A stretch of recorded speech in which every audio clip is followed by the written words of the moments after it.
കുറെ കാലത്തിന് ശേഷം ഒന്ന് ബസ് കയറി. വേറൊന്നും കൊണ്ടല്ല, ഇവിടെ വണ്ടി എടുത്തുകൊണ്ട് വരാൻ പോകുന്നു. കല്യാണത്തിന് ഒന്ന് വണ്ടി ഇടോ വെച്ചും കഴിഞ്ഞ് പോകുന്നത്. അല്ലെങ്കിൽ ആനവണ്ടിക്ക് ഒരു പ്രത്യേക ഭംഗി തന്നെ. വണ്ടി എടുക്കാൻ ഇറങ്ങിയപ്പോൾ മഴ, പിന്നെ ഒന്നും നോക്കില്ല, കോട്ട് ഹെൽമെറ്റൊക്കെ എടുത്തിട്ട് പോലും താമരശ്ശേരി വരെ പോയപ്പോൾ വല്ലാണ്ട് പള്ളേ പയിച്ചു. അപ്പം ലൈറ്റായിട്ട് ബർഗർ, ഒരു കോഫിയും ഒക്കെ വേണ്ടാന്ന് പറഞ്ഞു. പിന്നെ വളരെ ചെറുതായിട്ട് ഒരു ഷവർ, പിന്നെ ബഡാവാസാറിൽ കയറി എന്തോ സാധനം വേണമെന്ന് പറഞ്ഞു. നോക്കിയപ്പോൾ ആകുന്ന 10 റുപ്യന്റെ സോപ്പ് കണ്ട ജനങ്ങളൊക്കെ കഴിഞ്ഞിട്ട് വേണം. വേറൊന്നും കൊണ്ടല്ലേ, സ്കൂൾ കൊടുക്കുന്ന ടൈമല്ലേ, ഒരെത്തിയപ്പോഴുള്ള അവസ്ഥ. വേറെ ഡയലോഗില്ലല്ലോ.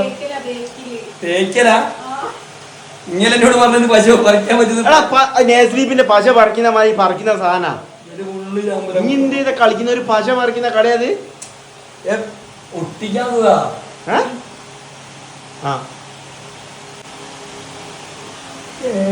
തല കിട്ടുന്നില്ലേ, തല കിട്ടണ്ടേ? ആണോ പശ കഴിക്കലായിക്കോ? പശ ഉണ്ടാ? ആ പശ. എടാ ഒരുത്തനെ പൊട്ടനാക്കി കഴിഞ്ഞാ അങ്ങനെ മരപ്പൊട്ടനാണോ? മനസ്സിലാക്കുന്നോ? അയിമലില്ലടോ. ഇങ്ങോട്ട് നോക്ക്, 40 എഴുതി, 40 മേത്തെന്ന് പറിക്കാന്. 40 പറിക്കാനാ? ഇതൊക്കെ റെഡിയാക്കാൻ പണിയൊന്നുമില്ല, ഇതൊക്കെ നമുക്ക് അറിയുന്ന പണിയാണ്. ഒട്ടിക്കുന്നതോ മൊയ്ന്ത്, ഇപ്പുറത്ത് പറഞ്ഞു കൊടുക്കുന്നതോളാണെങ്കിൽ അതിൻ്റെയും വലിയ മൊയ്ത്. ഈ 2 മൊയ്ന്തുകളെയും കൊണ്ട് ഞാൻ എങ്ങനെ ജീവിക്കും?